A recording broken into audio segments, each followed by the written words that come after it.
All right. Just seeing some of you joining us. And we'll just give it a minute as people file in. Yeah, welcome everyone. Good to see some names popping up. Yeah, I'm really excited for our chat and to kind of get to know everybody a little today. All right. We're going to get started. Welcome everyone to chapter 2 of our Pull Me Out of This series. My name is Maura and I'm the head of wellness at SAM. We are so excited to be here with you. And wherever you are, thank you so much for joining us amidst your Yeah, busy day and evening. yes. Before I introduce our speaker, I'd love to just give you a little bit of background about SAM. SAM is a platform offering a world of support to women. Only 28% of women in the US report having a network that they can rely on, and we're here to change that. SAM is offering a comprehensive support system that features navigator support, experts in the fields of wellness, career, and caregiving, a community of women who truly understand what you're going through, as well as a toolbox of research-backed tools, strategies, and workshops to help you get through whatever you're going through right now. SAM launches at the end of April, and we cannot wait to share it with you. Yeah. Yay. So excited for this, Maura. I am thrilled to introduce our guest today, Mel Schwader of A Brighter Wild Coaching. Hi, Mel. Hello. Hi. Mel is a certified health coach, meditation teacher, and Reiki master and teacher who helps her clients find vitality, ease, and joy through strategies that support a regulated nervous system. One of the reasons I'm so excited to talk with Mel today is because Mel was actually my coach, and she helped me get back into exercise after years of navigating chronic nervous system dysfunction while recovering from 2 brain injuries. I am so grateful to Mel, and Yeah. I can't wait for her to share her tips for feeling safe and grounded. I think these skills feel more important now than ever before because I think most of us can agree that the world doesn't necessarily feel like a safe place right now. Mm, So today we're going to explore how to cultivate a sense of internal safety no matter what is happening around you. yeah. Mm. Did you want to say Mm. something? No, I just love that. That's so important. And I'm so happy to be here to be able to share this with you all. Thanks so much, Mel. Yeah. Mel, I'd love to invite you to lead us through a brief grounding and centering exercise so that we can kind of land here together and be present while we're learning from Yeah. you. Yeah, absolutely. I love that. I love to do this at the beginning of everything. So, yeah, as you're able, I just invite you to take a minute. If you want to close your eyes, great. If not, that's totally fine too. But we're just gonna allow ourselves to land here. Just letting go of the day thus far. Just kind of noticing your feet and your seat, feeling whatever support is underneath you. Maybe taking a couple nice breaths.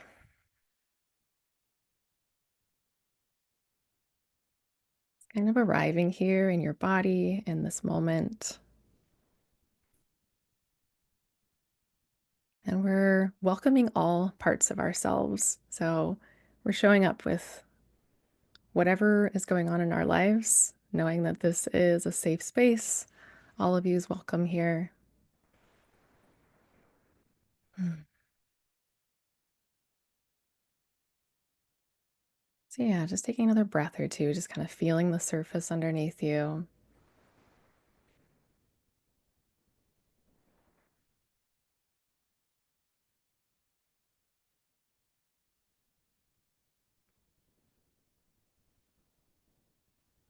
And as you're ready, you can kind of come back into our space together. I just love this concept of like white space from a, a design perspective is like what makes things stand out? It's the white space, it's the quiet. It's those little moments where you can like kind of breathe and land. So thank you for allowing us to start with that, Maura.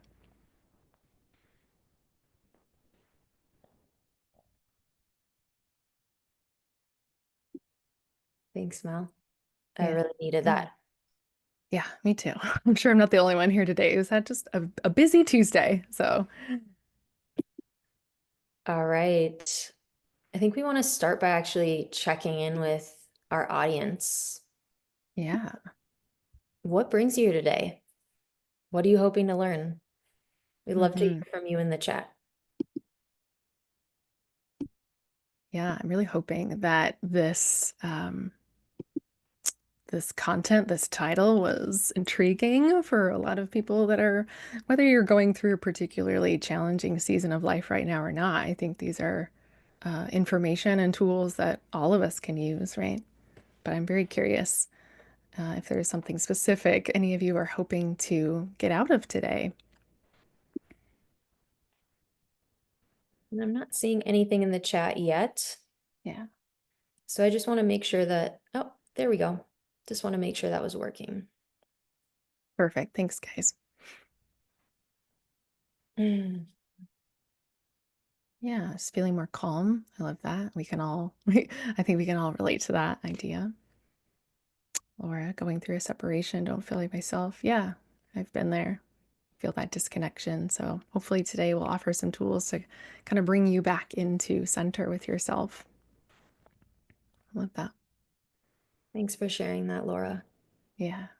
Julie, how to handle the horrible daily news. Amen. I think we all, uh, yeah, understand that particular type of overwhelm, for sure. It's a roller coaster. Yeah, definitely lately. A roller coaster of terror. The Goodness, dumpster Laura. fire. How to handle dumpster fires. We should have retitled the webinar that. All right, Awesome. thanks to those of you who Yeah. shared in the chat. If anyone else has something emergent, pop it in there. Um, yeah, Yeah, yeah, feeling overwhelmed parts of life. Yeah, absolutely. so So I real. love this. Lots of intentions, but something I think that all of us can relate to. For sure. Awesome. So we'll just go through a little kind of overview of what we're going to focus on today. But before we get into that, I'd really love to hear from you, Mel, just a little Mm. bit about your background and kind of what led you to focus on nervous system regulation in your coaching. Sure, absolutely.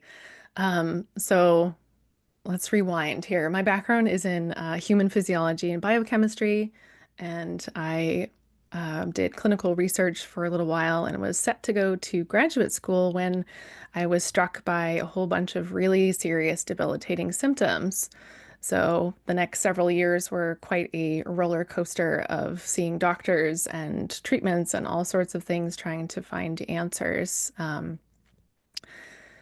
Eventually was diagnosed or labeled with probably a dozen different things: chronic fatigue syndrome, chronic Lyme disease, fibromyalgia, dysautonomia, lots of different things that kind of, let's just say, radically changed the path of my life.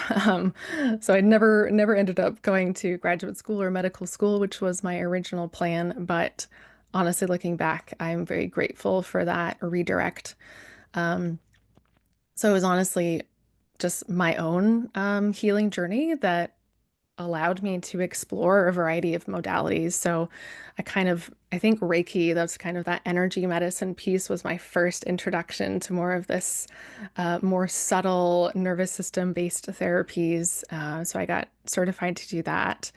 Um, and then started doing meditation and yoga and learned about neuroscience and um, yeah, starting to like put the pieces together of the different things that actually made a true difference for me. And it was never a specific like diet or detox or protocol or treatment. It was like working with my brain and nervous system, working with mindset and self-regulation and all these tools that really, really made a profound difference for me. And so it really felt like my calling to build upon, the scientific background that I had, but also include all these other things and really be a part of that conversation of like, how do we support ourselves from a nervous system and brain perspective, particularly anybody dealing with chronic pain, chronic fatigue, anxiety, all these things.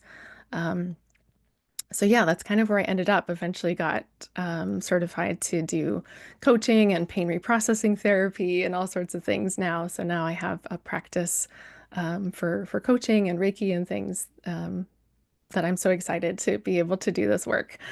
Honestly, so glad that I never made it to medical school. I think I'm way happier now. So, yeah, that's a little bit about my journey. And so, with that in mind, I think my approach for working with people is, and with you guys today, is just I want to give the message of allowing our humanness, right? These natural ups and downs, the seasons of life. Our nervous system is not meant to be a flat line, calm all the time. So being able to, uh, as they say, not calm the storm, but become a skilled sailor. So how can we support each other in building those skills? And also a thing that I will say that we'll come back to later is getting out of the fixing mindset. So this is a trap that I found myself in so many times. Um, and something that I honestly see a little bit in the kind of nervous system regulation space of just like, oh God, I'm dysregulated and I'm super focused and hyper focused on it. How can I fix it? And it's like that creates so much more stress and pressure. We're not here to fix anything because we're not broken. So that's my philosophy, my approach to this work, and hopefully we can, yeah, weave some of that in as we go. So thanks for letting me give my little spiel, Maura. I loved it. Yeah. Um, yeah, I mean, I can speak from experience. You have such a diverse toolbox of tools, Yeah. and I love how it all weaves together. So, Yeah. So what can people expect for today? so we're going to start by kind of exploring, we've been throwing out this term, the nervous system, but what does that actually mean? Mm. What does it mean to be dysregulated? I think this is something we hear a lot. I'm so dysregulated. What Yeah. does that look like in the body? And Hmm. then on the flip side, what does it mean to actually feel safe? And how do we cultivate that felt safety in our Yeah. bodies and minds?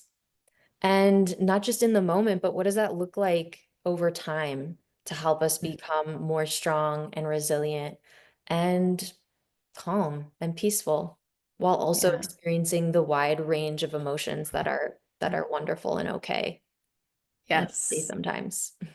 Yes. I love that. That last point. So important. All emotions, all states of being are okay. I love that. Yeah. Great. Well, I'm so excited. Should we dive in and Dive start in. talking about the nervous system? All right, let me grab a little sip here. All Yeah, right. so I'm so curious for you to break this down. What is the autonomic nervous system? Big science words. Let's break it down. Yeah. And how does this Yes. all relate to stress? Yeah, so we've probably, all of you here have probably heard of parasympathetic and sympathetic, but this is basically just two branches of the autonomic nervous system. You can also think of it as like the automatic nervous system. So that's opposed to like the motor nerves. So that's you and me, like moving our muscles, those things that are under our conscious control. So the automatic is the whole part of the nervous system that handles our automatic functions, our breathing, heart rate, digestion, body temperature, metabolism, all those kinds of things. So I just wanted to include this slide to just kind of orient us to these two branches, right? So we have the parasympathetic, which some people call rest and digest, sympathetic, which is sometimes called fight or flight. It's actually not quite that binary or simplistic, which we'll get to in our next slide, but I just wanted to kind of put this on here as like, this is what we're talking about. So, thankfully, the autonomic nervous system, even though our bodies are doing a great job handling all of this for us, we do actually have some conscious control over this. So, this is where a lot of our tools come into play.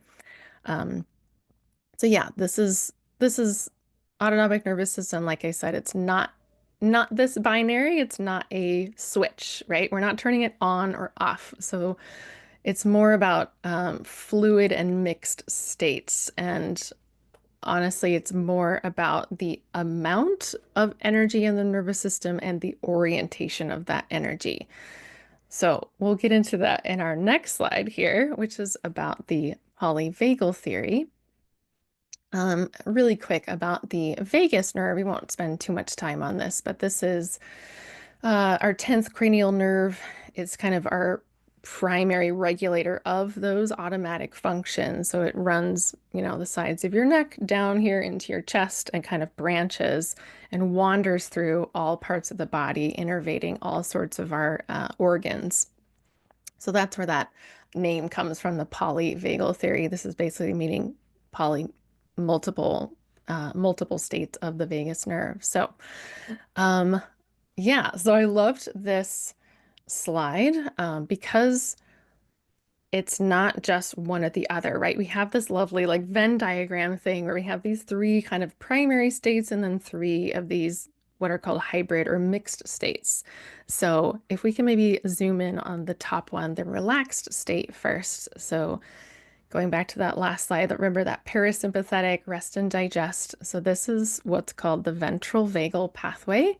And this is kind of our social connection system. This is when we are feeling safe, we're feeling regulated, we're able to be engaged, curious, creative. This is when we are yeah, everything is kind of in that homeostasis, if you will.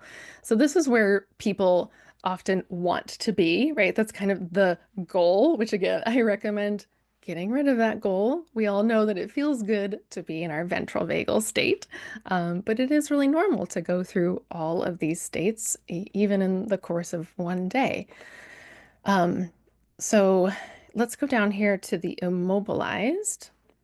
So this is parasympathetic dominant. So this is kind of our freeze or collapse state. This is where we're going to have low heart rate, low muscle tone, low energy. So they're in and of itself, again, none of these are good or bad, right? These are just like normal adaptive states from our nervous system. But if you look at this hybrid state between the ventral vagal and the immobilized, this is a lovely place to be. This is quiet moments when we're resting, we're meditating, we're connecting with a partner, we're in that blended state. Um, but if we move over here into the mobilized or sympathetic dominant state, this is the more traditional fight or flight. Um, so that's when we're going to have that increased heart rate, higher blood pressure, hormones. We're going to feel more maybe agitated, anxious. Um, but again, we have another hybrid state here or blend state between these two. And honestly, this is where most of my clients are, the freeze state. Some of us know it as, how is it phrased? Wired but tired. So we have the wired of the sympathetic mobilization energy, but also tired of the, immobilized or collapse state. So this is a particularly, I think, important hybrid state to be aware of. And then, yeah, if we go up one more, is that in between the mobilized and relaxed, you got to have some mobilization for things like play, doing sports, being active, but you're also in a sense of safety and connection with others. So, yeah, I know that there is a lot on this slide, but I really love it because it offers a more nuanced conversation, right, about what these nervous system states are. So, whew, I know I just threw a lot of the science at you, but given what's on here, I would love to hear from people about that conversation of how do we know when we're dysregulated? For me, like I want to first briefly talk about like acute versus chronic, and we'll come back to the chronic dysregulation piece in a second. But like acute, if you think about like uh a lot of us when we feel stressed, what does it feel like? If you go towards more of the anxiety route, right? You're going to be kind of shaky, kind of hot, kind of jittery, heart rate, dry mouth, all those kind of things. Or if it's more of the hypo arousal or depression kind of state, you're going to feel fatigue and brain fog and those types of things, or just like low energy, inability to focus.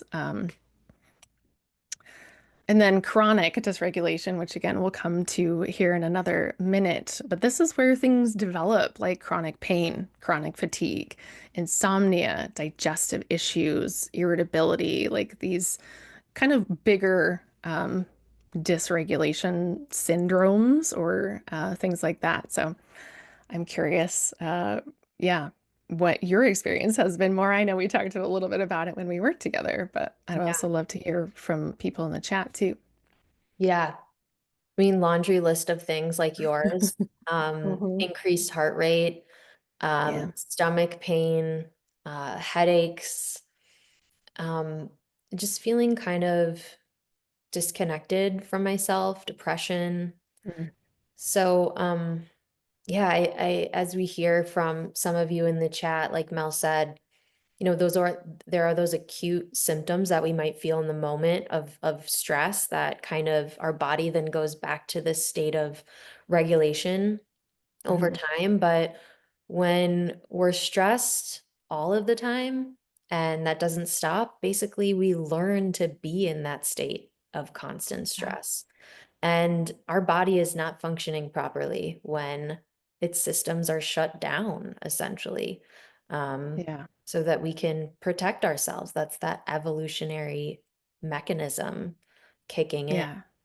Exactly. You make such a good point. Like our brains, our number one job is survival. Your brain is always looking out for you. These are just adaptive mechanisms to help you survive, whether it's shutting down digestion or reserving your energy or mobilizing energy to a part of the body.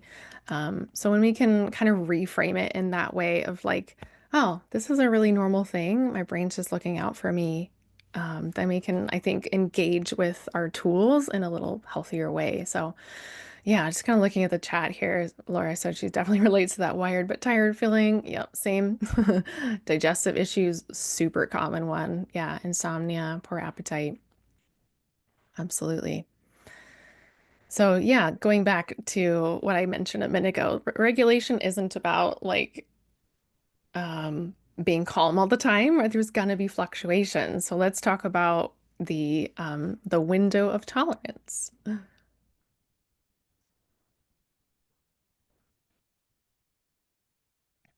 I know, Maura, when we started, you said we were going to talk about like what does it actually mean to feel safe, and this is kind of the concept that comes to me, um, is the window of tolerance, and this is you can be small and it can be big. We'll get to that with both of these. We have two slides for you about this. Um, So when I'm working with a client, I think my underlying goal is to help a client widen that window of tolerance. So if you think about it, like the window gets bigger, we're able to tolerate more stressors without going up or down too far, right, into these kind of dysregulated states. So if you don't mind zooming in just a little bit on this image here. So yeah, up here at the top, we have that hyper arousal, right? That sympathetic dominance. We're really feeling that anxious, angry kind of activation energy. And then down here at the bottom is that hypo arousal, that dorsal vagal, when we feel that collapse type energy. So we're going through our day, and it's really normal to go up and down all throughout the day and even dip a little bit. But these kind of mid states, our co-regulation is what's labeled here, or self-regulation. That's where we use the tools and some of the tools that we're going to talk about today. So this is more of, I won't say normal because it's all normal. Let's normalize all of it. But this is maybe what our goal is to be able to be more in that green area most of the time. So if we go to the next slide, this is what the window of tolerance looks like if we are in chronic stress or accumulated trauma. Some people call this low vagal tone. So as you'll see, that green space in the middle has gotten really small, right? So we've tightened our window of tolerance. Our nervous system isn't able to tolerate as much. So we're kind of swinging up and down into the hyperarousal or the hypoarousal. Um, and I really love this slide because it kind of shows like, all right, if we're in our hyperarousal, for example, this fight or flight a lot, we're going to feel these things, right? Anxiety, panic, restlessness, aggression. And this one I love is so important, hypervigilance. I think a lot of us, particularly women, know what it feels like to be hypervigilant, right? We are so aware of everything that's going on around us. We can read a room. We know, like we're also hyper vigilant of our own bodies all the time. This is definitely something that I struggle with for sure. Um, but this is just one manifestation of that hyper arousal nervous system state. So if we come down here to the hypoarousal, we kind of have the almost complementary end, right? This is the faint or freeze or collapse state. We're shut down. We feel depressed, emotionally numb, lethargic, dissociated. I think you even mentioned that earlier, Maura, about feeling kind of disconnected from yourself. Um, that's a really, really common one and not one that a lot of people talk about, where it's just like, there are two kind of versions of that. It's kind of like depersonalization, where you're kind of like outside of yourself. And then there's derealization, which is kind of like disconnected from reality. Um, and these are, again, they can feel really weird and really scary at the moment, but this is, again, your brain and nervous system just trying to protect you from something that is considered, your brain is perceiving as a threat or a danger. So yeah, those are really, really important. So again, if you want to go back maybe for a second to the previous slide, we're we're working toward increasing that window of tolerance, right? Creating a little bit more of a buffer for your brain and nervous system to be able to handle this. Um, yeah, I just wanted to kind of compare those one more time. So let's move on to what does it feel like to feel safe? Um, and I love this example. So for any of you here that's already heard of internal family systems or IFS, that's where I borrowed this from. I learned this from my therapist. Shout out to Whitney. She taught me this many years ago. So when we are regulated, when our nervous system is in a state of regulation, we have access to parts of ourself, and self with a capital S, right? So these are what I believe are our innate qualities. So the 8 C's, right? We have this compassion, creativity, courage, and clarity, curiosity, connectedness, confidence, and calm. And then our 5 P's, perspective, presence, playfulness, patience, and persistence. So I love this. Like even just reading those words, I was like, ooh, that feels really nice. And so because I believe that these are all innate parts of ourselves and they're always there. We always have a way to access them. That's part of what we do with our tools is how do we regulate in order to access some of these traits. So I would love um, to hear even from you, Maura, like which one of these stands out to you or which one you're like, ooh, I really want to embody more of that in my life. Mm, I mean, it's so hard to choose. Um, Yeah. yeah, and I just want to like Mm. kind of reiterate that point that is like this thread that's been woven throughout this so far is that like when our body is and brain is trying to protect us, these qualities aren't useful when we are, Yeah. running from a threat or when we are trying to protect ourselves. And so Yeah. the ability to tap into these is, um, yeah, it arises from that sense of safety and that sense of knowing that we Mm, are safe and we're okay. yeah. And it just opens up this whole world of qualities that, like you said, we all have, but the Mm. world kind of puts these layers like an onion over us. And so we have to peel those back in order to reconnect with these qualities. So for Yeah. me, I think playfulness is Mm, something that when I was really in the thick of it, um, I wasn't able to access.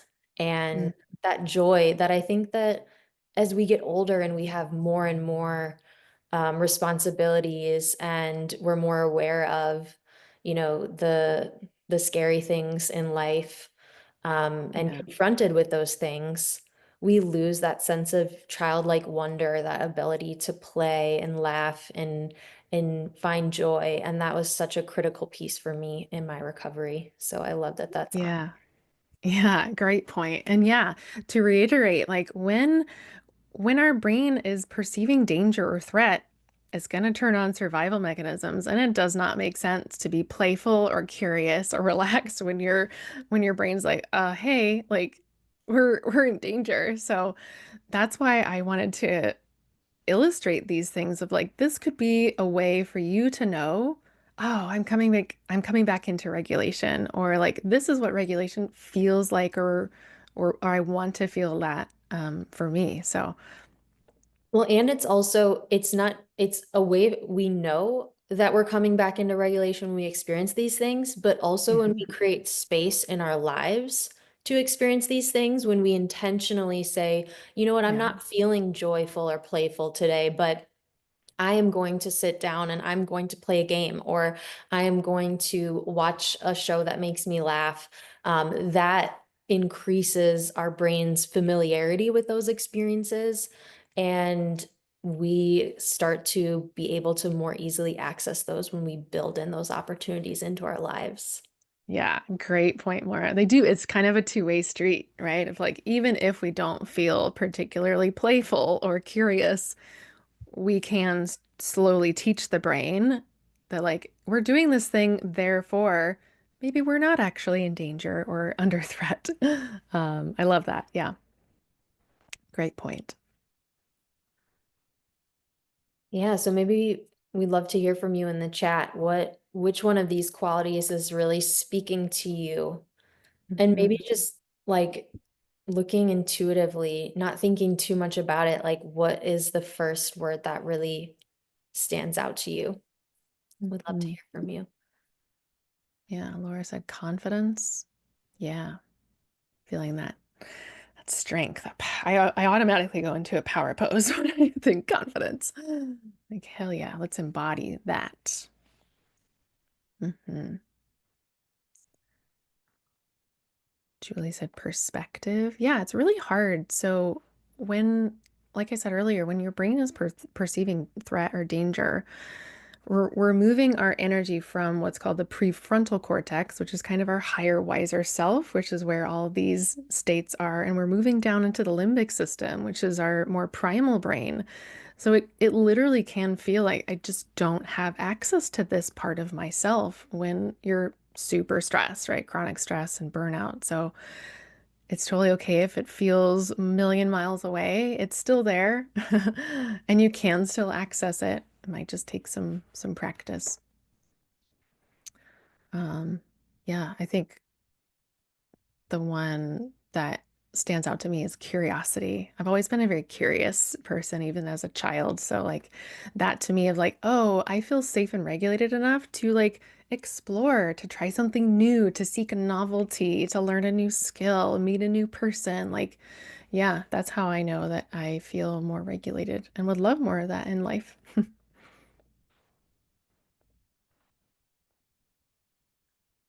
Awesome.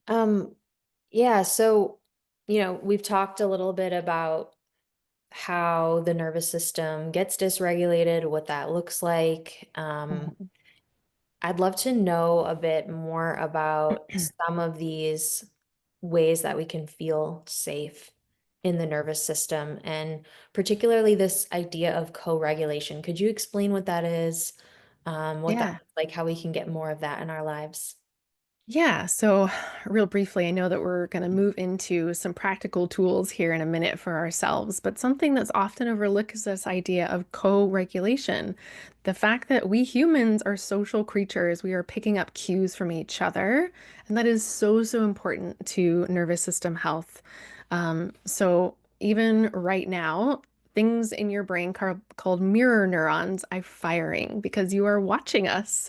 You are looking at our faces, we are smiling, we are relaxed. So we're sending that cue, whether you're conscious of it or not, that your brain is also like, oh, I feel relaxed, I feel safe.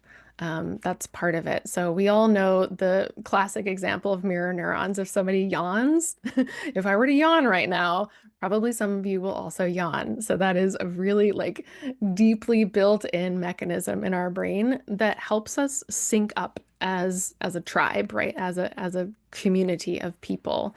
Um, so yeah, co-regulation is so important. This is family, friends, community members, even people that you're paying. That's really important. Your therapists, your coaches, like we are your co-regulators too.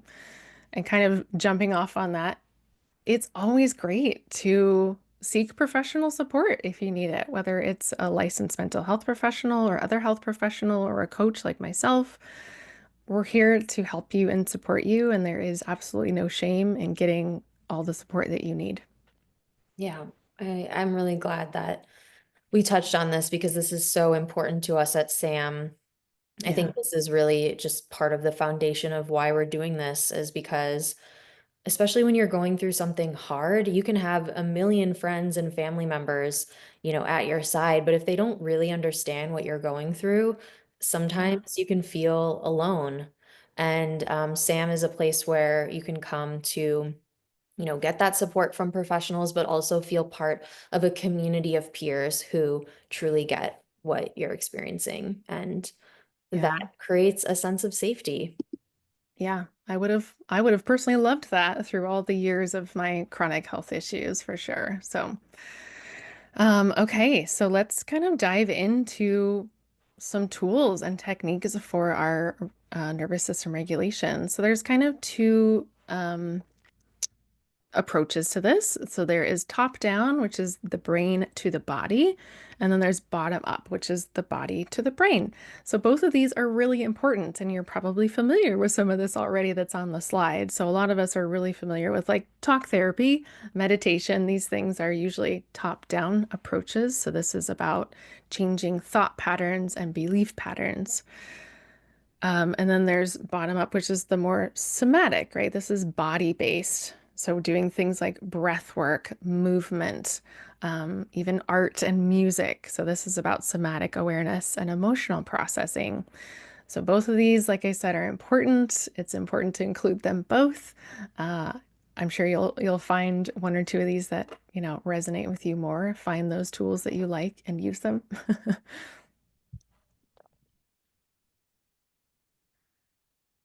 Yeah, so before we kind of go into how we build resilience, I want to, maybe we can go back to that slide and just leave that up for a second. The first thing I will put out there is a very practical um, suggestion for some lifestyle factors.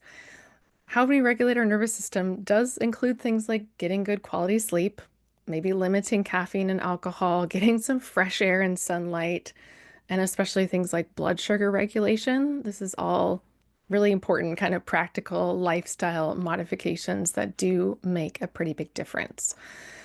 Um, so yeah, as far as some cognitive practices, which I won't really demonstrate because that's kind of hard to do because you're kind of sitting up in your head. Like I said, we talked about meditation. That's probably my favorite one. I'm a little biased being a meditation teacher. I really love things like doing like somatic tracking and visualization based, or even just like basic mindfulness based practices. But I think that a lot of people forget about the somatic stuff. So I'd love to do just a couple quick demos on this piece, the bottom up or somatic practices. So The first thing is like, if you think about, you can just like tell yourself, I'm safe, I'm safe. But if you're like tense, right, your body's not going to believe you. So I always say, like, relax the body too. So even right now, you just get curious. Like, is there any muscle that I'm maybe like holding on to that I don't need to? Maybe I could just like soften my shoulders, let my belly get soft, like relax your jaw. These are all somatic practices. So releasing muscle tension. And the second one I love is called the physiological sigh. I think the person that goes into this the most is probably Dr. Huberman. But this is a really cool technique that really works with that vagus nerve that we talked about earlier. So the physiological sigh is basically like a two-part inhale and a long exhale. So like you're going to do about 80 to 85% inhale first, and then that last 10 or 15% filling it up, and then like a nice long exhale. So again, that physiological sigh is like that big inhale, and then long exhale. That one has been like shown in research studies to help calm the nervous system. And the last one that I'll just kind of demonstrate really quick is one of my favorites. It's called havening.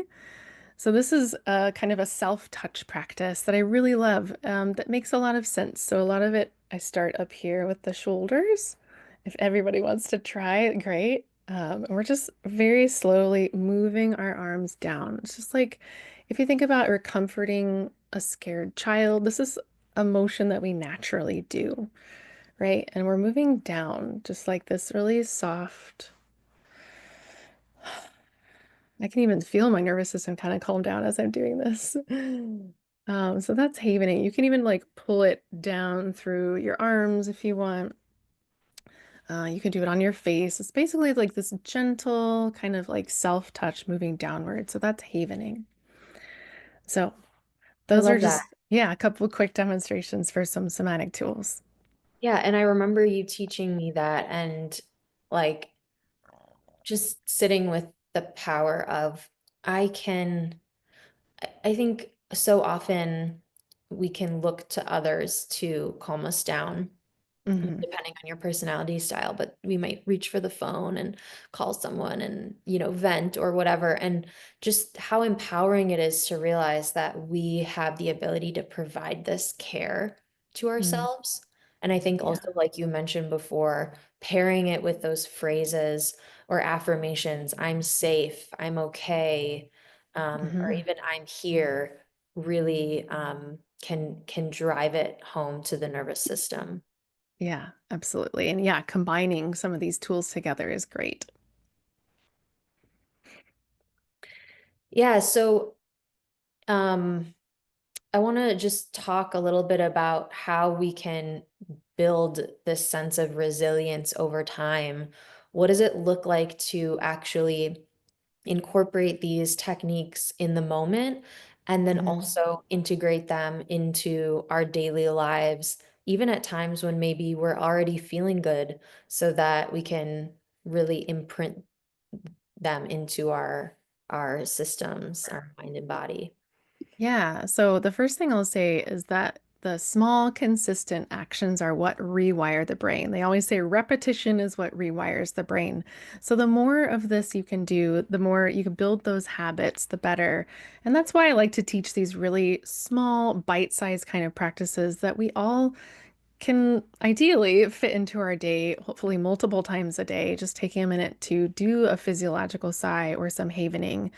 So the more that you do that and get in the habit, the more you are literally rewiring your brain for better regulation, expanding your window of tolerance.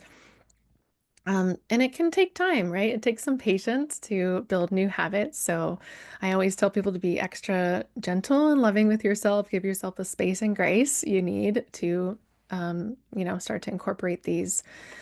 And the second piece about like joy, play, and curiosity, right? Going back to those states from IFS of the higher self, these things are so important. They are medicine in and of themselves. A lot of people like to or some of the impressions I get anyway, it's like this nervous system thing is very serious and like we're gonna meditate and it's gonna be very serious and we're gonna dig up these emotion stuff and like there's a time and place for that, but also like joy, playfulness, silliness, curiosity is really important however you do that, whether it's connecting with your inner child or finding a co-regulator that maybe wants to be a little silly with you is great.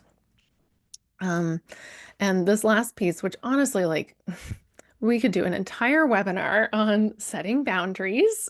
Maybe we will.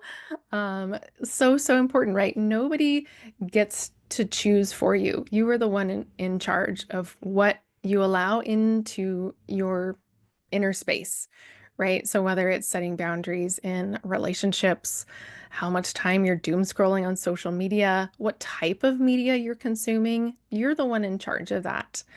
Um, and ultimately, like long-term goals, it's like, how do we build your confidence to be able to handle whatever life throws at you, right? Because we cannot control the world, we cannot control politics, we cannot control our family members as much as we want to, but we have control about how we respond to everything around us. So that's something that I help clients do over time. Um, but yeah, you have more power and control than you think you do. That's the takeaway. That. So, Mel, I mean, we've just heard so many incredible strategies, and I think you've really beautifully laid the foundation for us to understand how all of this works, because that education piece is part of it, right? Yeah. Knowing what's happening, knowing how the brain works and how the body responds to stress, and then adding in these supportive components. So I'd love to invite you to guide us through a practice so that we can really feel this for ourselves. Yeah, absolutely. I'd love that. No, we'll keep it to a few minutes here just to give you guys just a little taste of something that I might do during a work break or something, especially if it's a particularly stressful day. So, I know we did a couple demonstrations earlier, but we're going to build on that. So if you'd like, you can do it with your eyes open or closed, whatever is comfortable for you.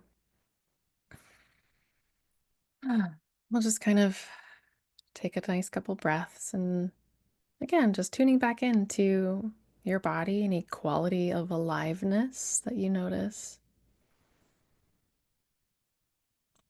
And again, tuning back into your feet and your seat. These are kind of your two main grounding points. So just seeing if you can really notice the points of contact, the feeling of support or solidity of the surface underneath you.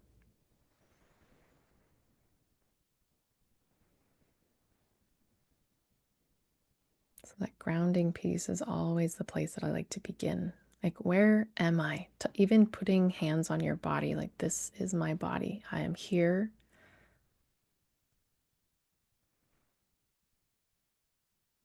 And the second piece that I want to demonstrate is another kind of somatic piece. I know we talked about havening, but there's something called a containment hug. I learned this from Stephen Porges, who does a lot of trauma therapy.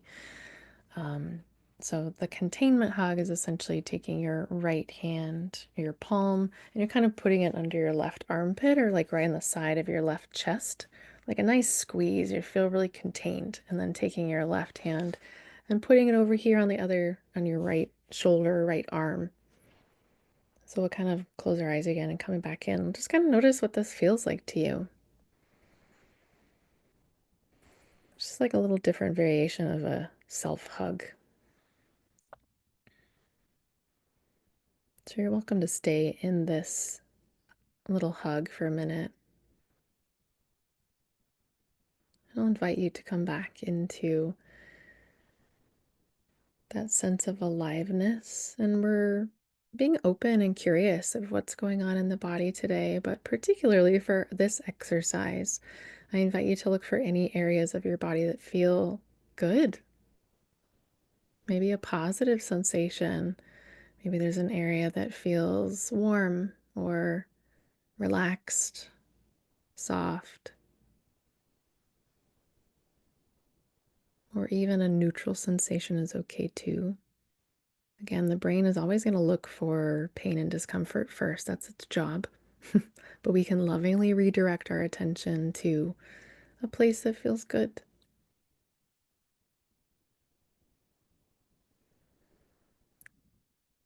So just noticing that for a minute, just taking some breaths.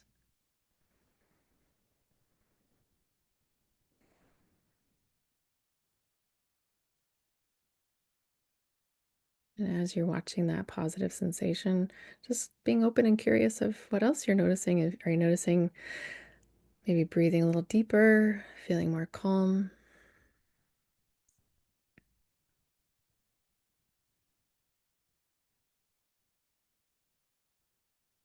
Good. Yeah, so you can kind of come out of that as you're ready. Open your eyes. It's just a really, really, really short little practice to help, again, help our brain to notice the positive and relaxed parts of the body. The more that we can do that, the easier it will get. Thank you so much, Mel. Hmm. We'd love to hear from you in the chat. What is one word to describe how you're feeling after that practice? Yeah. I know it was quick, but hopefully after just like a little window of like, coming home to yourself, feeling a little bit more peaceful.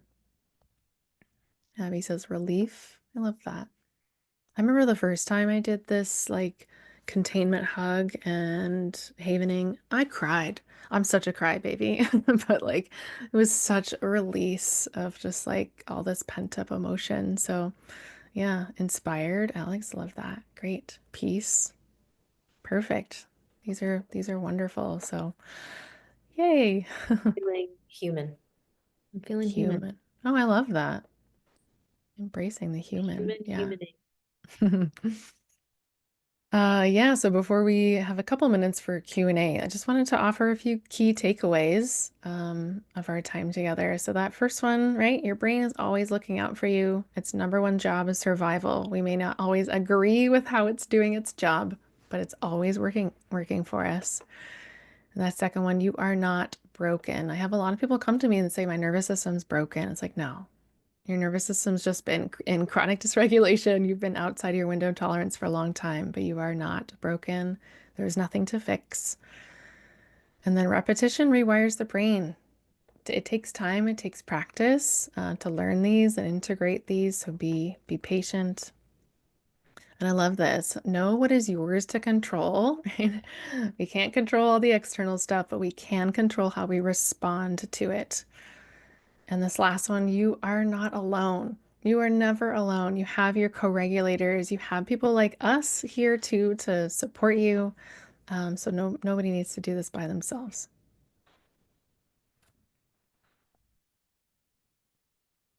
All right. We'd love to spend these next 5 minutes with just any questions that you might have. And I already see something in the chat from Alex.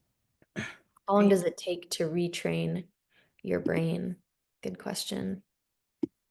Oh, that's a great question. That's honestly one of the more common questions I get. It's like, how long this is going to take? Um, it can take, for some people, they can see a really profound difference within a couple of weeks.